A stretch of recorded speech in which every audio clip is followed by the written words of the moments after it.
Hello, good morning. And as you know, they say there's no time like the present. So this is a live stream. Now, it's very short notice. Was intending to do a weekly live stream, but I've decided just to get up and go because we don't need excuses to wait and decide for things to happen.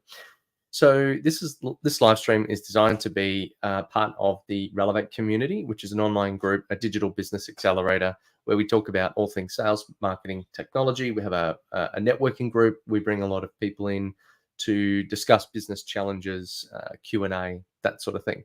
So yes, this is a solo live, so I'm not really bouncing off any other guests. But if you happen to be watching, please jump into the chat. I will be doing this every Friday at about 8:30 till 9 at this stage. Might bring that earlier and do a longer one once we get a bit more of an audience build up. But there's two types of live streams. If you're going to do a live stream, you're either going to do one consistently and then have an audience come along, or you're going to do a one-off, in which case you need to do a whole bunch of pre-marketing. So this is the former in the sense that we are doing a regular. So, hey, I did a bit of a short notice. Hey, this is happening. So I wouldn't be surprised to see if you're only going to be watching this from the recording afterwards.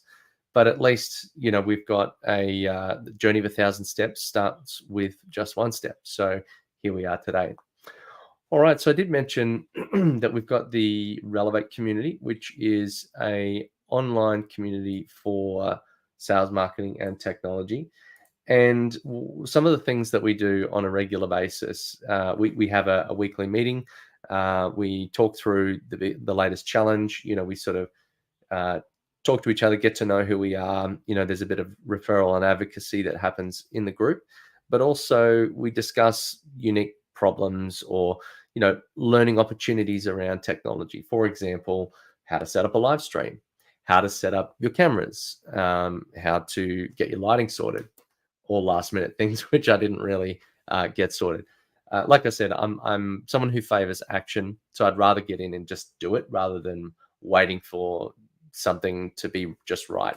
So you'll probably notice I've been improving my background over a while. I've been improving my cameras, my lighting, my editing style. So if you're watching this, my primary channel that I'm going for is YouTube. So if you're interested to find out more, please check me out on YouTube. Give us a like and a subscribe. You can always watch this back in the playback anyway. But this is also being streamed out to LinkedIn and Twitch. Now, I've not really done a lot with Twitch. So, and again, part of what we talk about is a little bit of experimentation. Twitch is a gaming platform, but you would have heard Gary Vee talking about a lot of stuff to do with, be on every channel and have tons of content. Not everybody can do that. Not everybody runs a, $50 million wine business that then has a team of people that can just record your every move, cut it down into snippets. So one thing I guess we can talk about today is syndicated content, how to do things that a little bit more efficiently, how to get more content out there, what kinds of content you want to get out there. And there's a topic that raised in the community that I want to talk about, which was around e-commerce and what was the best e-commerce platform. I know those are a little bit disparate, but these are the conversations that we're having in our community. So to talk about the content syndication. Now, syndication is where you take a piece of content, you record something like a long form, like what this is, and then you cut it up into much smaller pieces. And then by cutting it into smaller pieces, you then have the same content. So if you just sit down for one occasion where you've got your cameras, your lighting, your background, you've got everything just right. You're all preened and prim and proper. I put a little bit of hair gel in this morning, but I didn't go to any great extent. And then you get to film your one long piece, and you kind of got to write that as so that you can cut that down into lots of little pieces. And then those little pieces then become short form content. You get up to like 10 minutes now on TikTok. You're still only up to about 60 seconds for YouTube Shorts. Twitter is now doing a lot more with video. You can actually live stream to Twitter now. Now, I'm using a platform called StreamYard. So StreamYard is a streaming platform, but you can multi-channel publish. So this is now live going out to LinkedIn, Twitch, and YouTube. So if I was to create, or if I was to be on one of the higher plans with StreamYard, my audience isn't giant or massive at the moment. But if I was to be on one of the higher plans, I could then be on more than 3, unlimited to 3 currently. So I could be on 5 to 7 platforms, including Facebook communities, Facebook, like your individual profile. Then I can be on LinkedIn company, LinkedIn individual profile, YouTube, Twitch, Twitter. And I do believe there is some more platforms coming out. You're like starting to be able to stream onto Instagram and some other things like that. I think a lot of things are going towards video. And with the rise of AI, it's made it a lot easier to create content, but also a higher volume of crap. So I would suggest that one of the best forms of content that you can create is something authentic like this. You know, I'm talking to you from the heart, the head, live. I don't have a script. I'm looking right down the barrel of the camera. And these are just things that I deal with every day. So I'm used to talking about it. I talked about it with customers. I talk about it with in our networking group. And being able to have your message, like if I'm networking, I can only talk to one person or a handful of people that are in that room with me. But if I can package that up and ship it out to the internet, well, then there's thousands, hundreds of thousands, millions of people that can watch my message and what I'm talking about. And sometimes, I don't necessarily have the biggest following. I've got 700 followers or subscribers, 750 as of today, on YouTube, which sounds like a lot, but it's not. Particularly when you've got people like Mr. Beast that have a couple million. It's a lot of work, and you have to show up and you have to be consistent. And one of the ways to do that is with a live stream. And even though I've got no live viewers right now, this is going to be saved down to be a long form piece of content that is going to be on my YouTube channel archived. I can then go back, turn that into snippetized content with another tool, uses a bit of AI. But this is what I was saying, like content driven by AI and AI only is crap. Putting yourself in the shoes, talking to the audience like what I'm doing right now, and creating content means that now when you snippetize that, even if you use AI to cut it down into bite-sized chunks, it's still me. It's still my message. It's still my relationship with you. And it is still the authenticity and all the warts, mistakes, etc., that come through and make it look more real. In the rise of deep fakes, I think people are looking for trust. They're looking for honesty. They're looking for a little bit of, raw and real life. So video content, right? We talk about creating live stream or a longer form piece of content, even if you're going to edit it. Then you cut it into smaller slices. Then you can distribute it over broad networks. Now, in the network, we were talking the other day about posting tools, social media posting tools such as Zoho Social, Buffer, Later, Pabbly, I think is one. There's hundreds of tools. There's all of these platforms that you can post on, and then they will post out to the other social media platforms. The problem with that is that those social distribution platforms kind of water down your ability to reach an audience, because you're posting to a platform that's posting to 5 different channels or 6 or 7 or whatever. Each of those other channels, they're missing out on you as a user consuming content, watching ads. So they actually prefer if you post natively on their platform. So then they get to watch analytics of who's posting what, how long for, what's their user experience, are they seeing ads, what's their behavior. Excuse me one second. What's their behavior whilst they're on the platform. All of this data they miss out on. All they get is just one little ping and it posts whatever you're going to post onto that platform. And one thing I found particularly with social media posting tools, I did a video yesterday. Literally, I was at a networking event and I just filmed myself around the room, and then you could see all the people in the background. And it just showed that I was at a networking event, and it kind of gave more of a a 3D experience to say that, rather than just a photo of my breakfast or something like that. So that gives a richer experience for the viewer because there's movement on the screen, but it's a bigger file. Now I've got to upload it, and I'm going to have to sit there and like wait for it to upload, save, and then put some tags and things.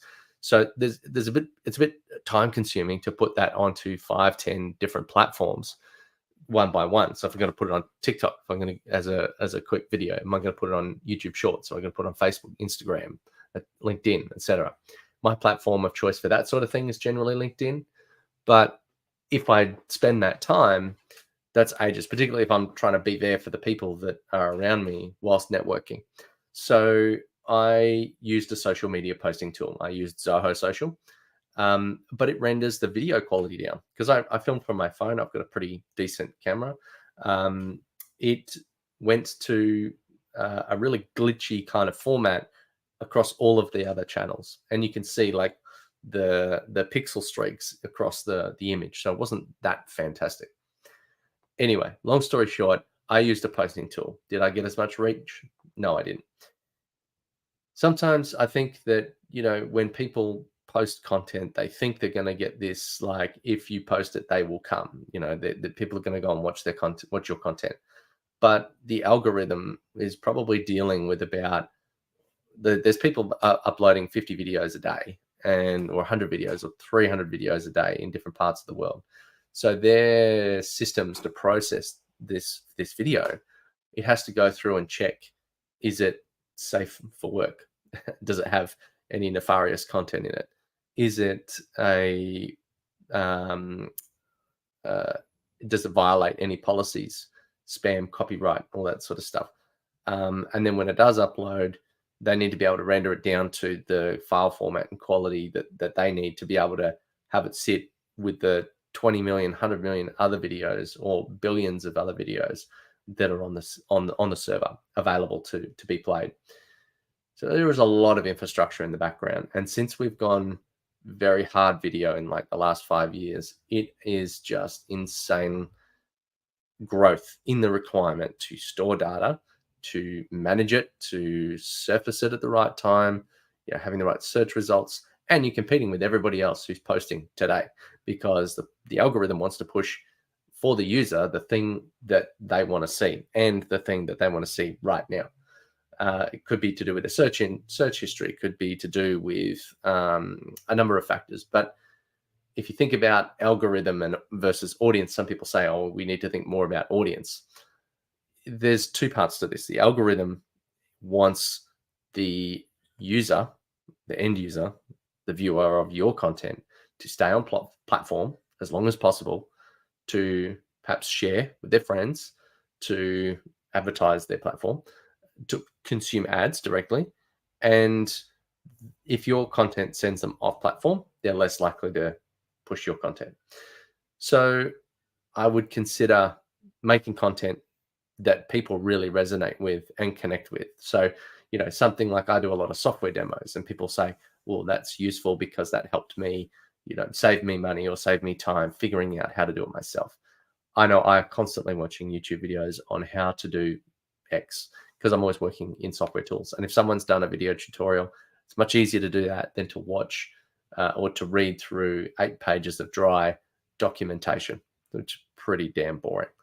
So content is very useful. I think a lot of times, again, content for content's sake doesn't necessarily work. And hopefully, this doesn't become content for content's sake. But I think that because we've got the community that sits behind and people asking real questions and having real problems and needing advice, that I've got this good feed of things that we can talk about. So I'm kind of answering questions that have already been asked and answered in our community, but now making them a little bit more public and accessible, and also giving a little bit more thought and context around it. Okay, so that's a bit about the, I guess, content side and content syndication. And one of the tools that I use I mentioned StreamYard, which was for the tool I'm using right now to stream this actual platform or to stream this conversation.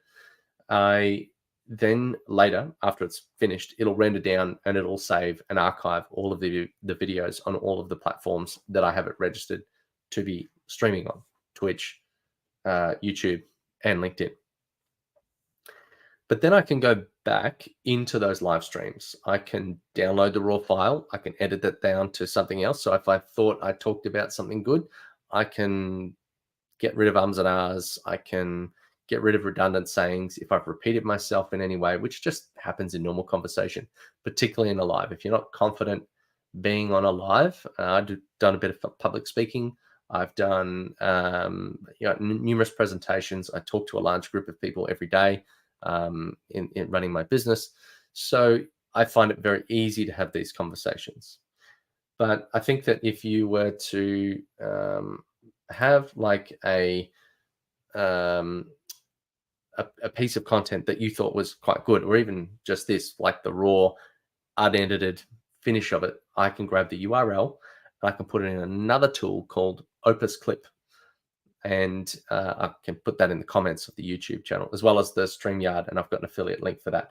But Opus Clip uses AI, reads through your video. So all you have to do is put the link in. It will look for the face. The AI will look for the face. It'll kind of like zoom in and cut the sides off and give it that phone size format. It'll also put the words in it and the text, maybe Mr. Beast style, or, there's a few template styles that you could grab. And then it will turn it into about 20 to 50 pieces of content, and it'll give you a little ranking. This is what was covered. This is what we think the score is going to be in terms of how well it will be produced. And just think about it. Like if I talk for, so far I'm up to 16 minutes and 54 seconds.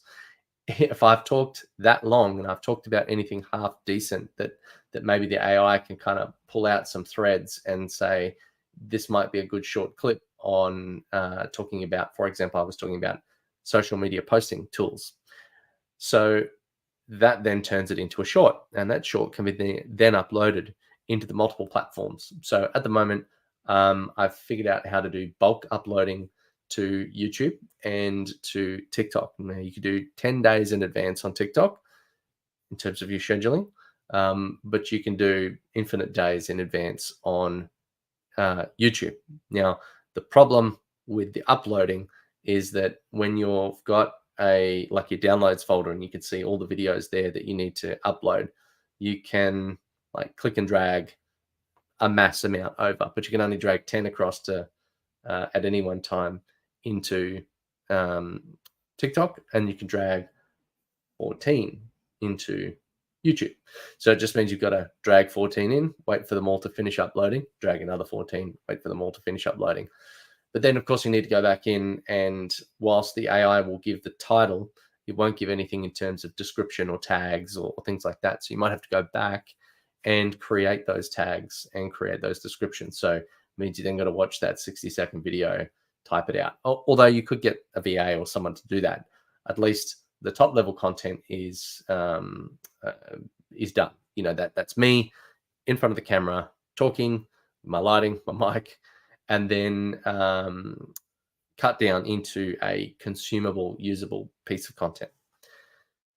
So there's a whole bunch of other little nuance through all of that in terms of, whether I'm just using a simple webcam or whether I'm using, at the moment, I'm using a DSLR. And then, there's still issues like the black bars on the sides here, which I should be able to expand the ratio out, but I'm using an older camera. And then things like autofocus. So if I come in, it's probably not fully zoomed, but then if I come out here, it's fine. So again, a more modern camera would solve that. So there's lots of little improvements and iterations that can happen along the way, and that's just the nature of things. So case in point, we went live today. We weren't completely ready, but here we are. All right. So that's pretty much content creation and posting and content syndication. And there's a hell of a lot more detail we could go in, and perhaps in other live streams we might go into a little bit more nuanced detail. And I could even bring on a videographer that I work with on a regular basis. But again, I'm setting a pattern. So the journey of 1,000 steps starts with but one. So here we are, first Friday, and we will be doing this every Friday at 8:30 a.m. Brisbane time. And And again, I'll be looking to your feedback on how you would like that to evolve with time. So then the next thing we were going to talk about was the e-commerce platform. So again, I'm just going to talk a little bit of my thought pattern around what I would do in terms of recommending a particular platform. So a e-commerce platform is obviously a shopping cart online. You go there, you pick a product that is for sale, you put in your credit card details, and that creates an order. And then obviously someone on the other side ships it. Now, there's a lot of complexity into the way that happens. And I don't think people understand. Certainly, I've dealt with a lot of people that don't understand how that goes together, or the time spent setting up a particular product, and people go, oh, it should just have a drop down, or I should just be able to do this, or I should just be able to do that. But it can get exceedingly complex if we're talking about now we need to manage inventory. Now we need to manage product variations, or we need to manage tags, or SEO, or perhaps how it's sold. Like sometimes people have e-commerce. I see this a lot. They've got an e-commerce store, and then they sell one in person, and then they sell one online, but they only had one in inventory. So whilst they're selling it in person, they're physically handing it to the person, bling, they get a notification on their phone to say this thing has been sold.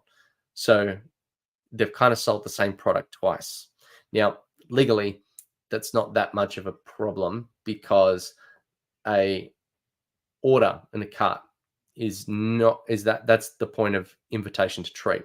An order is not an invoice. That's when it becomes a legally binding contract.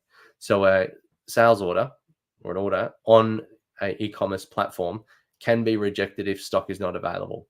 So that kind of negates that problem, but it's still not a great look. You do not want to double sell stuff and then not be able to deliver. You're going to get negative Google reviews, and you're going to kill your online business. So it's better if you can have some way to sell the inventory and have it deducted immediately.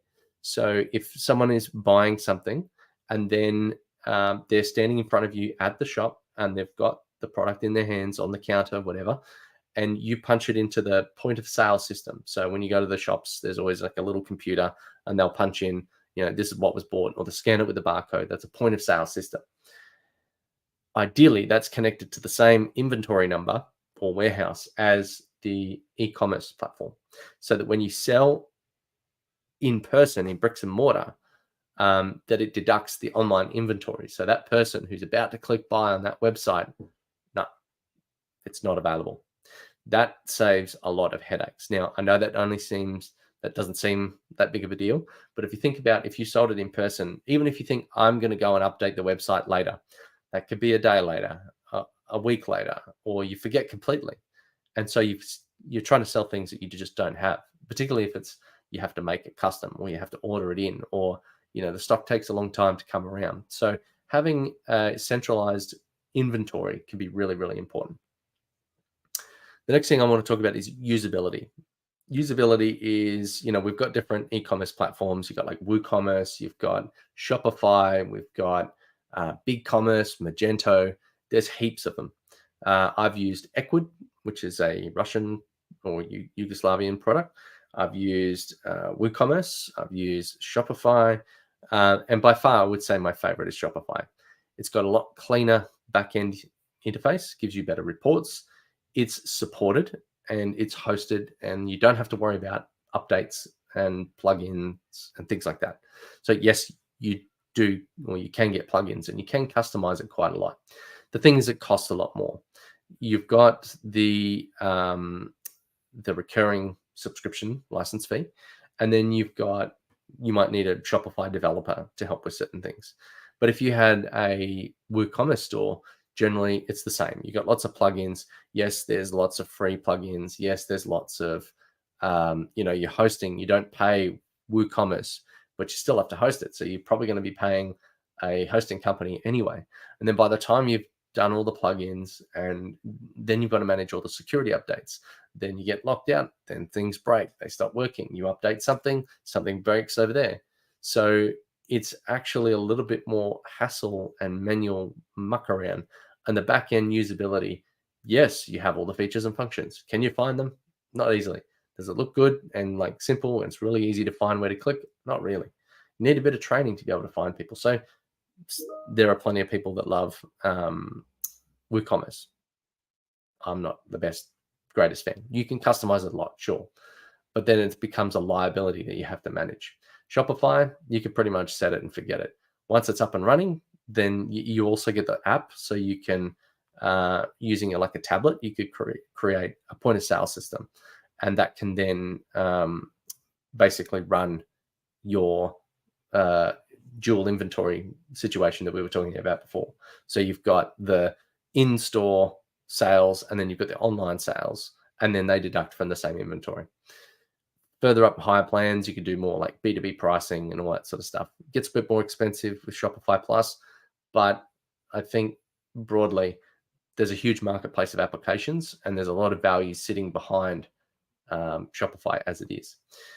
The next one is what it connects to. Now, we found that WooCommerce is that sort of hodgepodge. It's open source. So you've got lots of people building lots of things, and they don't always talk. The codes can be different.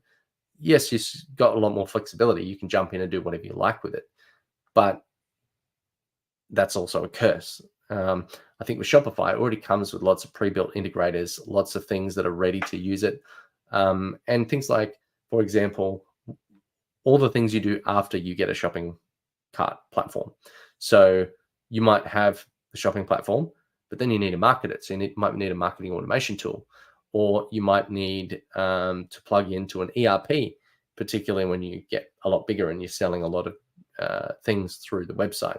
You would need to start to create a inventory plan, as in beyond just what you've got in stock. But you might have multi-warehouse, you might have third-party logistics providers, you might have the requirement to do advanced forecasting so that you know what products you're going to need 3 months out, 6 months out, so you can start gathering raw materials to produce that based on analytics of previous sales.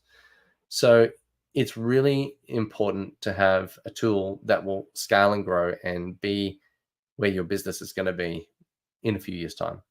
I think that, WordPress, all of the effort is on you. With Shopify, all the effort is on Shopify, and you're just really playing with settings. Yes, you can customize more deeply, but it's still a lot more bigger business than a scrappy solution. BigCommerce is no different. It's almost the same like Shopify. It's sort of in a different realm. And again, you need to look at your ecosystem. What are the other applications you're going to use in your business? Are you going for more of a B2B corporate? So when I say B2B, I mean like if you are a B2B commerce is a massive growth area. So e-commerce, you go and buy clothes, you buy a handbag, you buy, motorbike accessories, whatever. That's consumer side. B2B is where you might be, for example, a franchise group.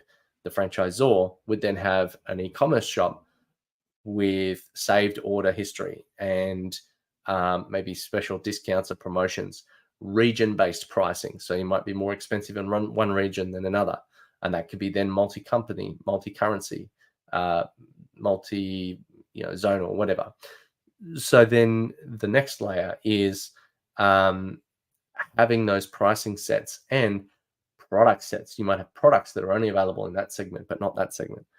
And so then on every single product, you've got to go and adjust all the tags, all the descriptions, all of the settings so that it appears in the right way for the right person at the right time.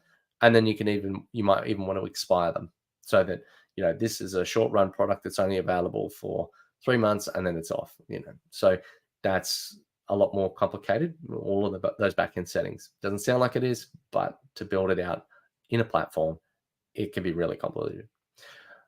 Okay, so I would say look at what you're willing to do in terms of managing the platform. I would say look at what you need to connect with in terms of point of sale, maybe other backend systems, maybe operational systems, maybe you might be selling courses as well. So you might want to sell a product, but then also like digital products, or you might want to sell some digital, some physical. Maybe you want to embed those products somewhere, like Shopify going onto YouTube, or BigCommerce being more of like a B2B ready. Or maybe you need to plug into a more heavy grade inventory management system. For example, we're working with a company that does drill bits for manufacturing. So there's some nuance and B2B pricing, and they want this B2B solution, which is really quite complex, but they want to just do it on the cheap, which then is not really available. And there's all these features that are really enterprise grade features. So you could probably build it in WordPress, and it could be cheap, but it's going to be an upfront build cost, and it's going to take a long time. So I would suggest, look at the users also. What skill do they have? Do they can they jump in and use reports, or do they need like a really simplified user interface, or can they deal with something really complex? But then if you've got a lot of employees, it needs to be simple and very straightforward and permission controlled, so people just don't break stuff along the way. Okay, so we've talked about the social media posting and syndication. We've talked about the e-commerce and being able to make it user-friendly, understand what it talks to, understand what products and services you need to sell long into the future, so that you set yourself up with a good foundation for success.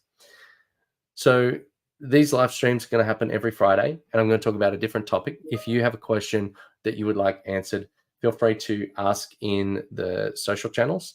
Otherwise, the best place to go is to join our community. Go to join.relevate.com.au. Again, link will be in the comments.